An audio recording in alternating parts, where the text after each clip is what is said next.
بھائی قیامت کے دن دو عدالتیں لگیں گی، یاد رکھو،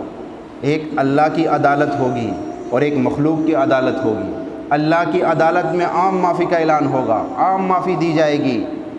بہت زیادہ اللہ معافی کا اعلان کریں گے، اور مخلوق کی عدالت میں کوئی معافی کا اعلان نہیں ہوگا،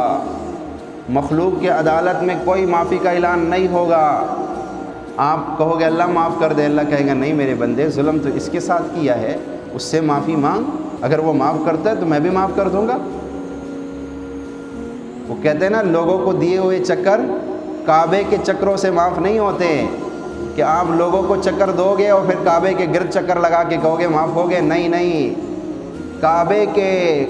کے گرد چکر لگانے سے وہ چکر معاف ہوں گے جو حقوق اللہ کے ساتھ متعلق ہے، جو حقوق العباد کے ساتھ جو چکر متعلق ہے وہ کعبے کے چکر سے بھی معاف نہیں ہوں گے، یاد رکھو۔ اس کے لیے اس بندے سے جا کر معافی مانگنی ہوگی جس کا حق دبایا ہوا ہے، جس کا حق دبایا ہوا ہے۔